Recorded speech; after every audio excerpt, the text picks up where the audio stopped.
Good afternoon. Striking Canada Post workers are holding a rally to save the beleaguered Crown Corporation. Employees from across the GTA have gathered, all part of a national day of action. CTV's Beth McDonnell is live on Queen Street East this afternoon with the latest. Beth. Yes, Michelle and Nathan, Canada Post workers have been rallying for about the past hour. It is starting to break up. This shut down a section of Queen Street East, bringing streetcars to a standstill in Toronto. Police officers have been here. This is happening outside the office of MP Julie Dabrusin. She represents the riding of Toronto Danforth and is the Environment Minister.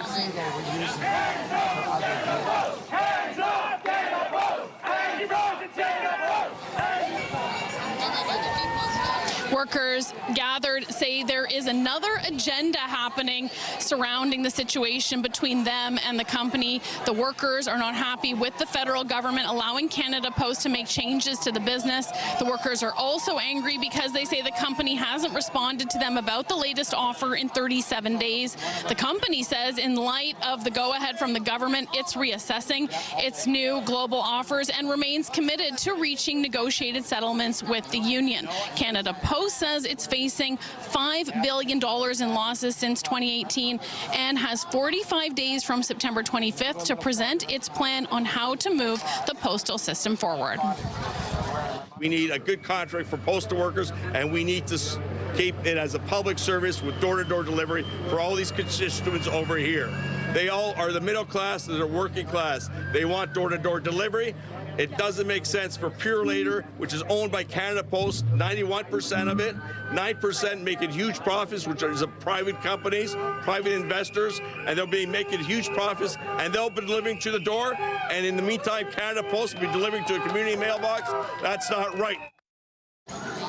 I asked about the connection with Pure Later. Canada Post says it operates independently from Canada Post. Canada Post says its own parcel volumes have dropped due to uncertainty, and now operations are also shut down because of the strike. I can tell you here on Queen Street East that the streetcars are moving just now in the last few seconds once again, and workers say they're going to be holding more rallies across the GTA to make sure their voices are heard. Reporting live, I'm Beth McDonnell. Nathan, back to you. Thank you, Beth.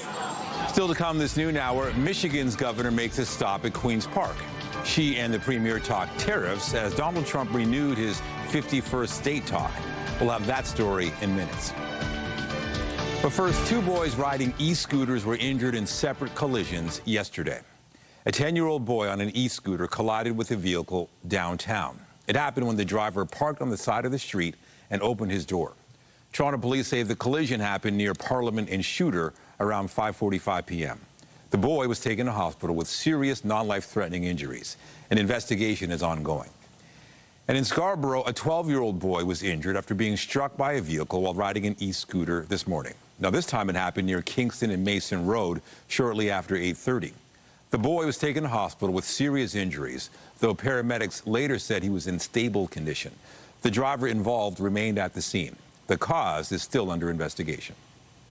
Police are searching for suspects after a man was shot downtown last night. It happened just after 9:30 near Wellesley and Bleecker Street, south of Bloor. A man in his 30s was rushed to hospital with serious injuries, but he is expected to survive. Police have not released a suspect description. In Brampton, shots were fired and a vehicle caught fire early this morning. Police called to Caledon Crescent near Steeles and Kennedy at around 4:15 a.m. When they got there, they found a vehicle on fire and shell casings there on scene. They say at least one vehicle was struck by the gunfire. Video from the scene shows a bullet hole in the back window of an Escalade and a broken window on a Jeep. No injuries were reported. We have more news in a moment, but first, here's a live look at the city this afternoon. Lots of sunshine on this first day of October. Clear skies, but it's a little bit cooler today than yesterday, so a light jacket, probably a good idea if you're heading outside. Lindsay Morrison is here with the current conditions, and again, another sunny, bright day. Oh, we'll take that, Nathan. But you're right, it is noticeably cooler out there. Technically, though, we are just closer to seasonal today. This is where we expect to be at this time of year. Happy October, everyone. It is 15 degrees right now in the city of Toronto, a little bit warmer in Niagara Falls at 18 degrees, and close to 20 in the Windsor area right now. Satellite and radar, beautiful blue sky, no concerns when it comes to the weather today. It will remain dry for your outdoor plans. We are tapping into an easterly wind once again, and some communities are feeling that northerly breeze. So that's contributing to it feeling a little cooler out there today. Forecast daytime high 18 degrees. You'll notice that that is near normal, and this is a bit of a one-off. We're going to gradually warm up again as we head into the weekend. And I must say, the first weekend of October is going to feel a little more like July. We'll take you through the 7-day forecast coming up. For now, Nathan, I'll send it back to you. Thank you, Lindsay. The Jays are waiting to find out who they'll be playing as they prepare to start their playoff run. But it's not a rest day for the team, who will play the first of 2 inter-squad games this afternoon. CTV Sean Leithong is live outside Rogers Centre this noon hour with more. John. Well, Michelle and Nathan, the Jays are playing an inter-squad game because this would actually be the longest break they've had all season. 6 days, longer than even the All-Star break. So they want to play these 2 games just so they can stay sharp while they wait to find out who will win the wild card series between the Yankees and the Boston Bruins. And those 2 teams played in New York last night, and here's what happened. And Bregman down the line. That's a fair ball off the wall. He'll head to second. He will be in there with the double, and insurance from Trevor Story. It's 3-1 Red Sox. The Boston Red Sox winning 3-1 last night against the New York Yankees. I apologize for calling them the Bruins earlier. I've been thinking about hockey because it's that time of year. But they take a 1-0 lead in their series against the Yankees, and it is a best 2 out of 3. So the Boston Red Sox could be moving on with 1 more win. Now, the Blue Jays are getting the field ready here at the Rogers Centre, where they will play an inter-squad game that features Blue Jays and some Buffalo Bisons today and tomorrow. The game itself will be about 4 or 5 innings. And fans are welcome to come in, with first pitch happening at 4 o'clock. Also, what's happening right now is the team is meeting with the media, and General Manager Ross Atkins is speaking to the media right now. Let's listen in to hear what he has to say. What have you learned, I guess, or what have you taken from other teams in the past that have had these 5 days off, and whether they've been successful or have not? Are there lessons learned there? Yeah, we've downloaded what every team has done over the years, and talked about it, discussed it with our staff, talked about it internally. We talked about it a lot more internally before we clinched, before we brought it to our staff's attention, worked through some creative ideas, and ultimately decided upon the schedule that you guys see ahead of us the next couple of days. And just, to more roster questions, as far as Santander goes, he's been back for a week, and we saw that he missed the Grand Slam by a couple of inches, but was 1 for 10 with 6 strikeouts. What did you see from him in the week, and is he ready to contribute in a postseason? Yeah, I think the biggest thing is he was covering fastballs. He was on them. He wasn't getting beat by them. He did swing and miss some. There were some called strikeouts, but he was covering very good velocity at the top of the zone. So that was a huge benchmark for him and for us to be coming back relatively short order, and only having seen, you don't see that type of velocity as much in AAA. So that was very encouraging. Hi, Ross. Now, what we'll have going into you were just listening to GM Ross Atkins answering questions from the media. We found out that what it will look like when the divisional series actually starts on Saturday. The start times will vary, depend on who the Blue Jays are playing. It'll be a 4 o'clock start if they play the Yankees, a 1 o'clock start if they play the Red Sox here at the Rogers Centre. So we'll have to wait some time before we find that out. Reporting live, I'm Sean Leithong. I'll send it back inside. Can't wait to see who it is. Thank you, Sean. In other news, the Premier met with the governor of Michigan this morning at Queen's Park. Doug Ford says he hopes to keep the ties between the province and the state strong despite the Canada-U.S. trade war. There's a tremendous amount of opportunity in economic development, creating the environment for both Michigan and Ontario to thrive and grow and prosper. And that's what we talk about. We're each other's largest trading partner. We do approximately $61 billion of two-way trade between Michigan and Ontario. And as we all know, and we've mentioned it 100 times, that parts in the auto sector can go back and forth across the border up to 5, 6, 7 times before it gets assembled in Michigan or it gets assembled in Ontario. But we're going to continue growing that relationship. Our economic lives are intertwined. We are virtually cousins. Michiganders love Canadians, Americans do as well, and that's why I wanted to make sure to come to talk about how do we strengthen this relationship, how do we ensure that both of our economies continue to grow and produce good paying jobs for Ontarians? Yes, Ontarians. And Michiganders alike. And I think that our economic fates are intertwined, and that's why we take seriously the growth of this relationship. The governor has spoken out against President Trump's tariffs, saying Michigan feels the pain from them faster and harder than almost any other state. And on those tariffs, just days after the U.S. ambassador to Canada downplayed the president's previous comments about Canada becoming the 51st state, Donald Trump is bringing the idea back up. It comes as Washington introduced new levies on softwood lumber and threatens more on a number of other industries. CTV's Colton Prale has the details. For this Calgary carpenter, Donald Trump's latest tariffs are another rough patch. Where am I going to go?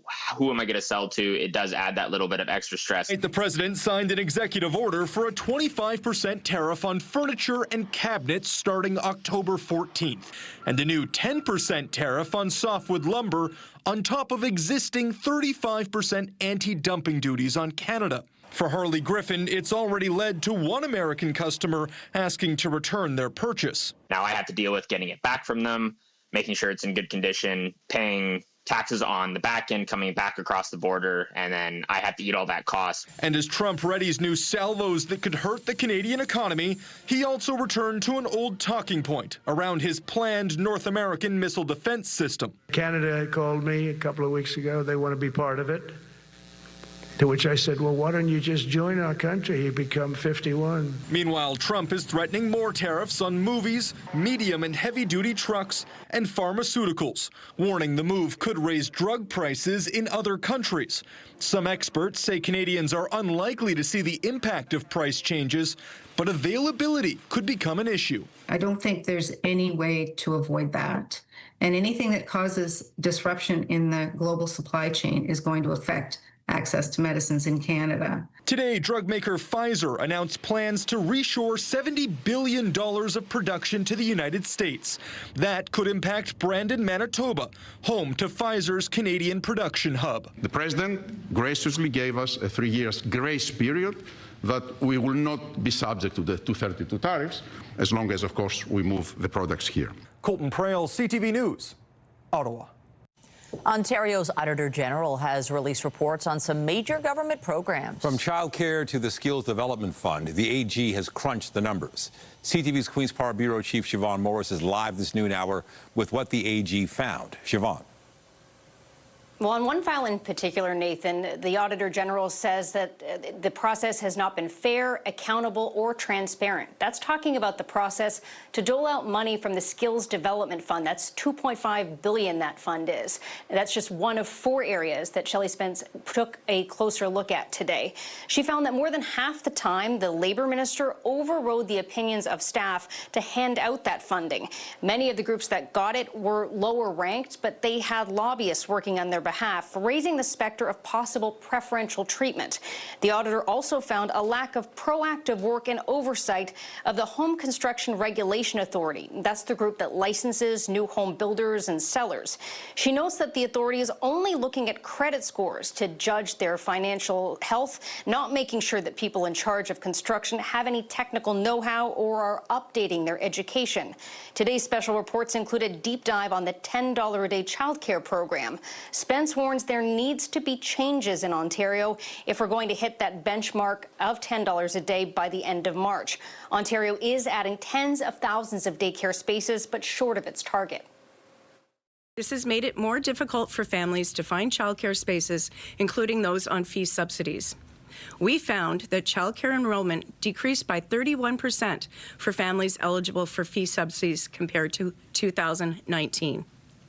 Providing childcare for underserved and vulnerable populations is a way to support families so that they can participate in the labor market and or improve their education and overall social economic status.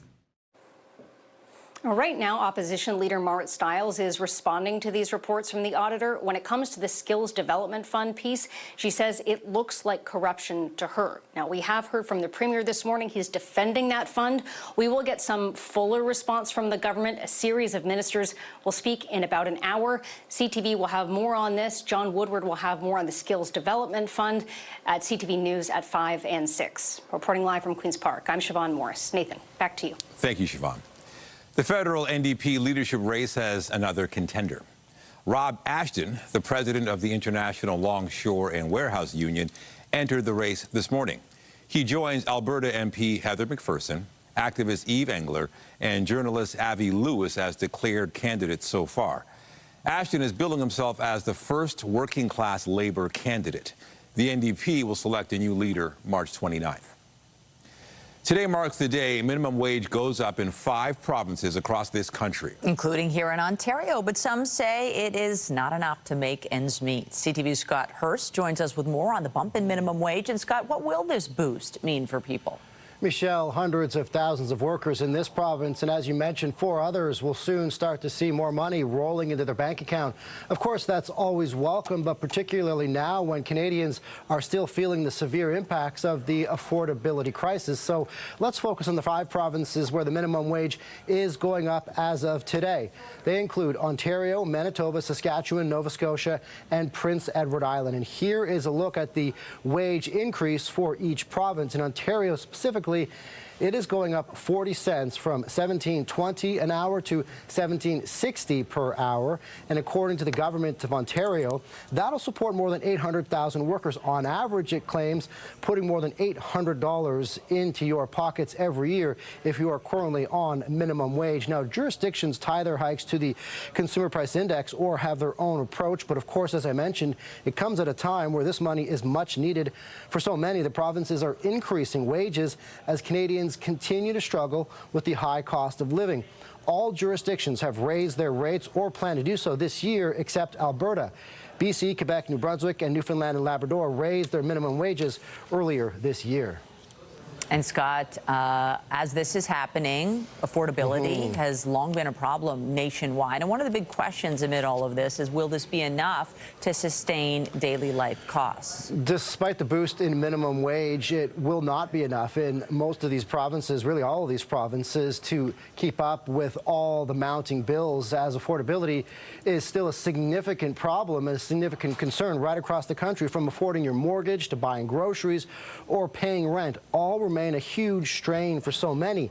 According to a report by the Canadian Centre for Policy Alternatives published earlier this year, focusing on renters, which it points out makes up about 1/3 of households in Canada, people living in major cities like Toronto, of course, but Vancouver and Ottawa, you need to earn more than double the new minimum wage to afford an average 2-bedroom rental apartment. Here's more from the Ontario Living Wage Network. It's technically a raise for people at the lowest wage levels, but unfortunately, there's still no place, even after the increase, where you can work a full-time minimum wage job and still be able to make ends meet. If you look at how far your dollar goes, that raise doesn't look so good anymore. So, Michelle, while hundreds of thousands will see a little bit more into their bank account, as you heard from advocates, still not enough to keep up with the ongoing affordability concerns. And on the flip side, we touched on this a little bit at noon yesterday. If you are a business, now the cost of minimum wage is higher, so they'll be impacted as well. Not just workers, but businesses as well. So this is something that, of course, is concerning right across the board, Michelle. CTV's Scott Hurst live for us in the CTV National Newsroom. Thank you. Thank you. Toronto's mayor was on hand this morning to help launch a new mixed-income community in Leslieville. The site will house 82 affordable homes. CTV's John Musselman was at the announcement this morning and joins us live with more details. John. Well, Nathan, they're just on a tour inside some of the buildings here, but I'll just give you a shot of what we're talking about here. These are two large buildings on Queen near Coxwell Avenue. The address is actually Eastern Avenue. Now, this is a new mixed housing project in conjunction with the City of Toronto, Toronto Community Housing and private developers. It's replacing what used to be here, Toronto Community Housing, that was units for about 120 people. Now we have about 700 to 800 units here, mixed-use units for condo owners and geared to income tenants. So the mayor was here to talk about this partnership and why it's important to the city, and also in conjunction with some private developers who also agreed to take part in this project, which took about 5 years to complete. Here's what Mayor Olivia Chow had to say just a short time ago. We want to replicate what we're doing here at Don Somerville, which is turning a building into a mixed income neighborhood with playgrounds, with new buildings, with cooperatives, and building a lot more homes that people can afford. This is a model we want to replicate it, because from two small buildings to now 800 homes for families, for cooperatives, for artists, with playgrounds and with shops and mixed income. So this is the great model that we want to copy. And the mayor went on to say this is really all about promoting more housing in the city of Toronto, which is desperately needed. The mayor did tour some of the units. We'll have some video of that we'll have on CTV News at 5 and 6. Reporting live, I'm John Musselman. I'll send it back to you. All right, thank you, John. A portion of a high-rise apartment building in New York City has collapsed, leaving a corner of the building in a pile of rubble. It happened shortly after 8 this morning. The fire department responded to a report of a gas explosion that apparently collapsed an incineration shaft in the 20-story building in the Bronx. Despite the building being city-owned public housing, authorities say no residential units were affected, and the city's fire department says it has no reports of injuries. New York Mayor Eric Adams has been briefed about the incident, and he's asked people to avoid the area for their safety. The blame game has begun in Washington after Republicans and Democrats in Congress failed to avert a government shutdown last night. Today, we're in the middle of the Schumer shutdown. The Democrats have caved in to the radical wing of the Democrat Party, caved in completely, abandoned the American people in the process. And why? Well, one of the reasons is Chuck Schumer wants to try to prove to somebody that he's more liberal than AOC. Republicans thought that they could barrel us into a shutdown because they didn't want to protect the health care of the American people. Well, now they've seen they can't bully us, they can't barrel us. They don't have the votes to push their partisan bill through that did nothing to protect American health care. There was no agreement by 12:01 this morning to keep government programs and services running. Now, about 750,000 federal workers are expected to be furloughed. Democrats are pushing for more health care funds. The White House says Republicans want to resolve that issue but won't negotiate until the government reopens. A state of emergency has been declared in Philippines province today after a powerful earthquake left at least 69 people dead.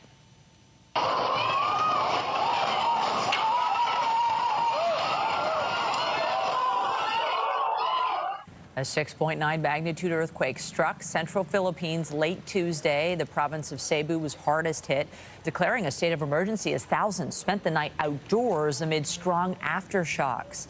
This comes just over a week after back-to-back typhoons killed more than a dozen people.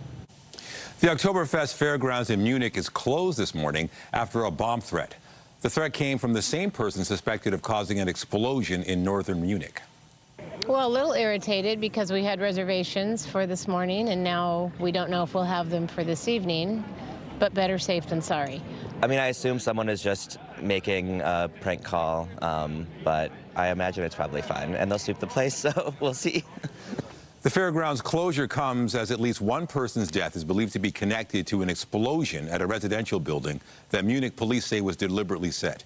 It's not clear whether the victim is the suspected perpetrator or someone else. Officials discovered the Oktoberfest bomb threat in a letter from the alleged perpetrator. The fairgrounds, which usually attract up to 6 million visitors, has been searched by police. Authorities say the festival will be closed for several hours. Back here at home in Ottawa, the federal industry minister spoke today about the changing dynamics in trade and bilateral relations with the United States. With the arrival of President Trump, we saw that trade was being used in bilateral relations in a different way than previous American administrations, to say the least. So now what we're seeing is that there's a link between security and the economy. And for decades, we've counted on stable allies, open trade, and an ever-expanding consumer base. But today, global markets are shifting. Mélanie Joly kicked off the Competition Bureau's annual summit. She says the government is going to be hawkish on competition in a bid to ease the cost of living. Lindsay. Well, I think many of us will remember September for being a pretty lovely month here in the GTA. We had many dry days, lots of sunshine. We almost hit 30 degrees on September 18th. But in the end, we also had a fair amount of rain. It was just a couple of days, but it tallied up to more than 100 millimeters. Now, October generally brings us less in the way of rainfall. It also, of course, brings us cooler temperatures. Also, about 0.2 centimeters of snow on average. Maybe the first flurries, but usually we don't see our first snow in Toronto until November. No snow in the forecast. In fact, it is going to be feeling like summer all over again later this week. We have a detailed look at your 7-day forecast. After this, stay with us.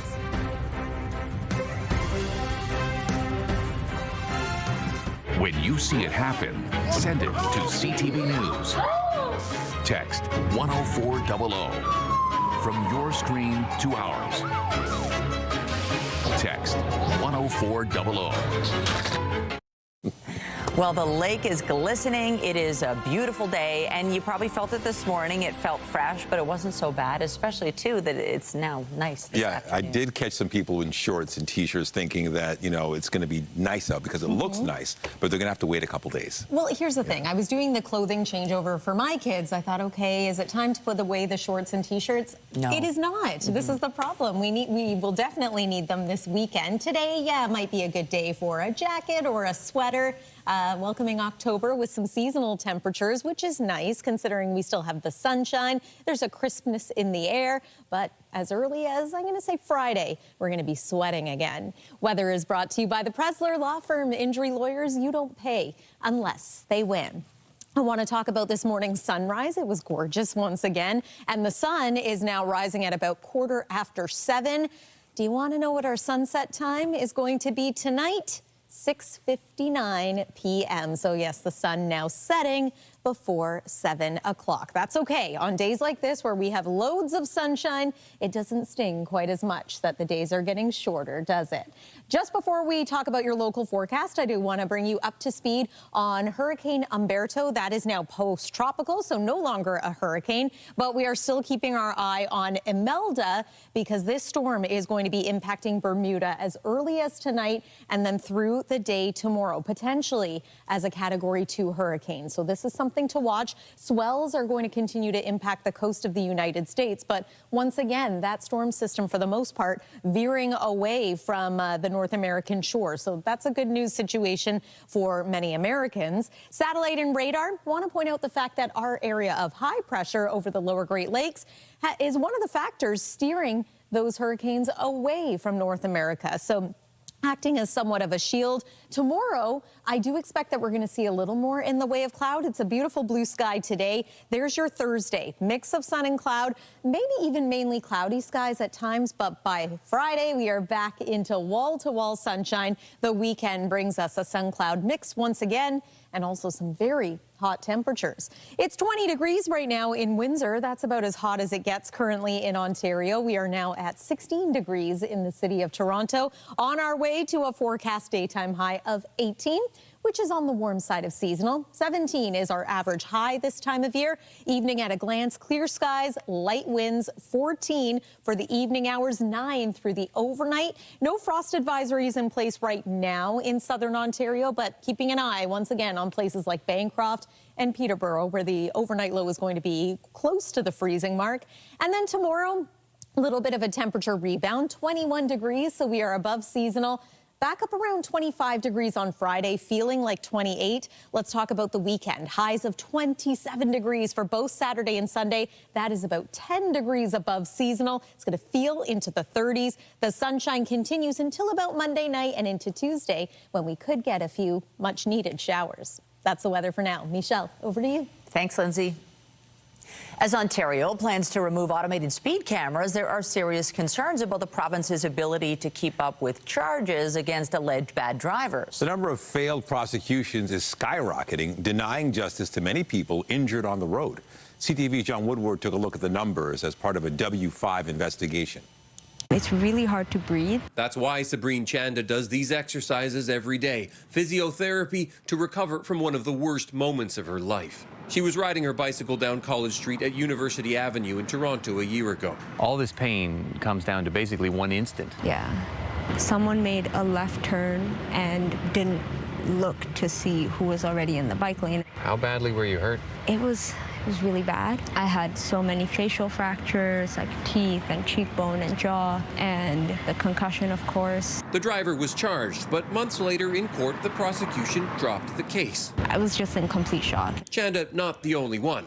Sarah Dermody was doored while riding on Queen Street in Toronto in 2023. It knocked me over on my side, so I hit my hip and my shoulder and my head. The driver was charged with dooring, but didn't get court disclosure. And as a result, the ticket was dropped altogether. What was your reaction hearing about that? It's really upsetting. It turns out drop charges against drivers are on the rise in Ontario. Court statistics show in 2019 about 57,000 Highway Traffic Act charges were withdrawn before trial.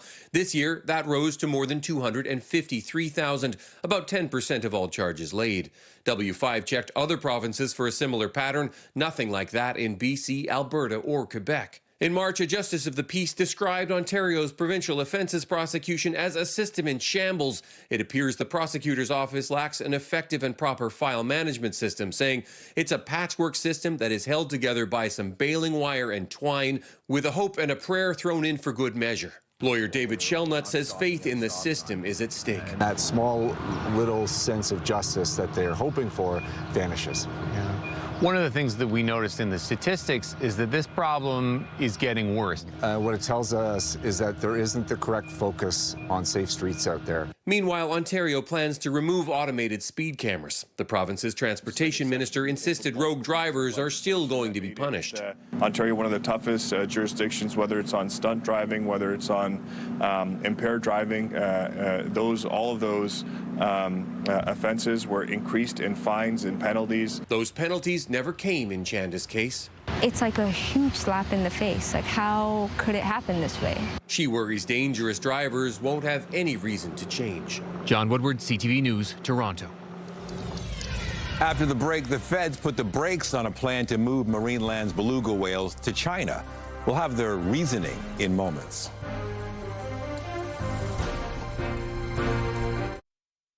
The federal government has rejected a proposal from Marineland to export 30 beluga whales to China.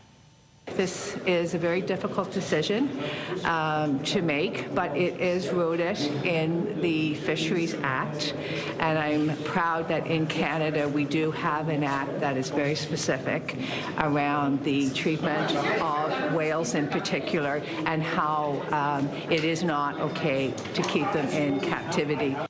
Marineland has not opened this year and has been selling off parts of its Ontario theme park. In 2019, Ottawa passed the Ending Captivity of Whales and Dolphins Acts and banned the practice of breeding them for entertainment. Ontario's premier also reacted to the federal announcement, saying he wants the government to take action. not just going to China. We can look at other areas that will take these whales. You know, we don't have to move all 30 in one shot, a couple here, a couple there, and we want them to survive. And if they don't, well, the federal government has to answer on that one. In Atlantic Canada, 3 sperm whales stranded off PEI's North Shore have now died. CTV's Maria Saru has more. The sperm whales were spotted far away in the waters behind me off the coast of PEI's East Bideford. Colossal creatures stranded where surf meets sand. These animals swim in deep waters, so seeing 3 this close to the shore is really strange. We're not sure if the animals simply got confused and sort of made a wrong turn, or if there's something underlying in terms of their health. Tanya Wimmer with Mars, the Marine Animal Response Society, says boaters reported the whales Saturday evening. 1 died that night, another the next day. The whales are too heavy for humans to move, and the right safety equipment can't go where they're located. So now Wimmer says responders' hands are tied. It is an absolutely heartbreaking decision to have to make in terms of letting nature take its course. She adds Mars is working with its partners to try and do necropsies, seeking clues about injury, illness, or something else. Maria Saru, CTV News. It's deja vu for some Nova Scotia residents, and not the good kind. A wildfire burning out of control has prompted evacuations in the Annapolis Valley. Monday, conditions changed, winds picked up, and the fire shifted back to out of control, which means it is growing or could easily grow. That's why DNR recommended evacuations, and the municipality issued evacuation orders supported by the Department of Emergency Management. Officials say more evacuations are possible as dry and windy conditions threaten to fuel the fire. Water bombers from New Brunswick and the Northwest Territories are helping with the firefight, and planes from Quebec are on the way. For a 5th straight year, the Toronto Maple Leafs are the NHL's most valuable franchise. That, according to Sportico, a digital company which specializes in the business end of the sports world. Sportico claims the Leafs are worth $4.25 billion, and that's a 16% jump in value over last year. They peg the average value of an NHL team at $2.1 billion. After the Leafs, Sportico has the New York Rangers coming in second on the list. Montreal rounds out the top 3. Meanwhile, the puck drops on the 3rd season of the PWHL on Friday, November 21st. The Toronto Scepters will be in Minnesota that day to start their season.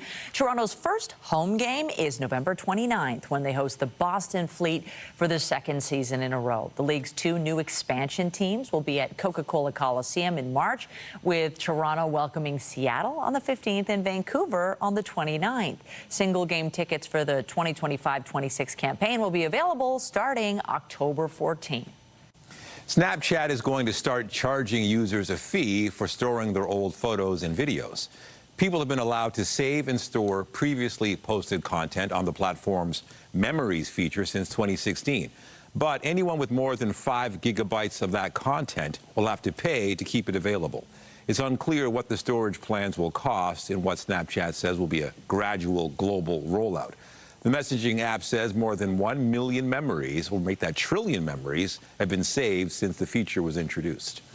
An artificially generated actor named Tilly Norwood is starting to get some attention, and some in Hollywood are not pleased.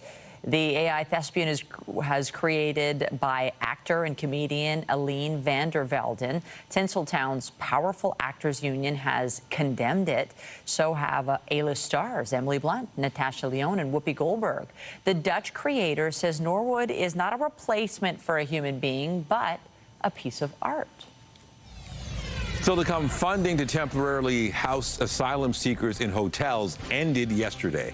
Now there's concern that will lead to a resurgence of homeless refugees on city streets.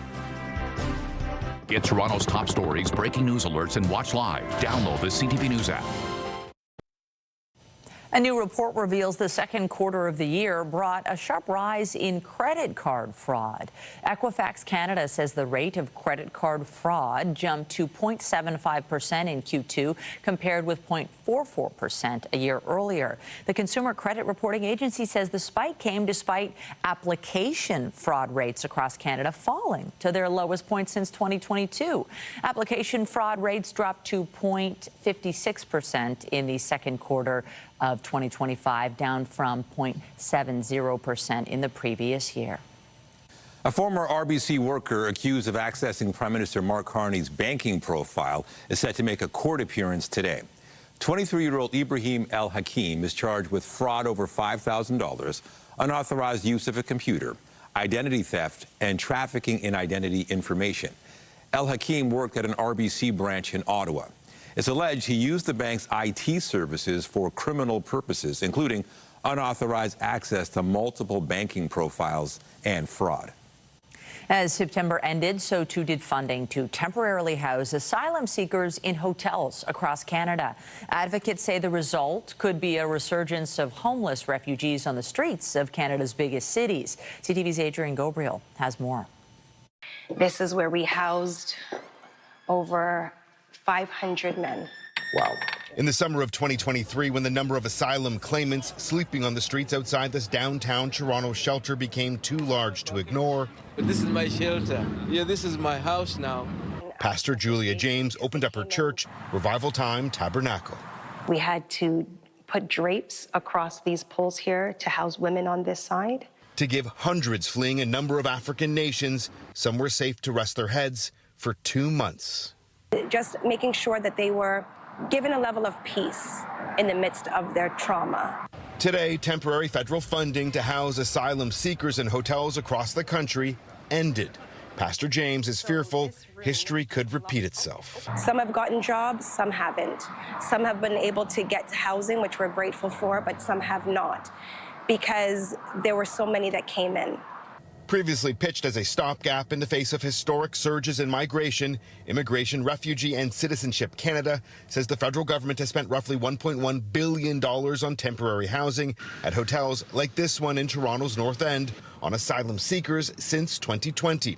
Yet Toronto's mayor says the federal government is still shortchanging Canada's largest city. And the city is short by $107 million. West of Toronto, this asylum intake center is nearly full, according to those we spoke with who are staying here. With homeless shelters near capacity in many urban centers and hotel funding no longer an option, some advocates believe Canada is abandoning those we welcomed in. It is not just an initial take-in, it has to be the systems funneling to ensure that they're served with dignity. Dignity is what humanity deserves. Just how many asylum claimants are still searching for permanent housing remains unclear. We've asked Immigration, Refugees and Citizenship Canada. We're still awaiting a response. Adrian Gabriel, CTV News, Mississauga, Ontario. Coming up, a young athlete from the GTA has her sights set on the Olympics, hoping both she and the sport in which she competes will be part of the Games in 2032. We'll have more on her story after the break.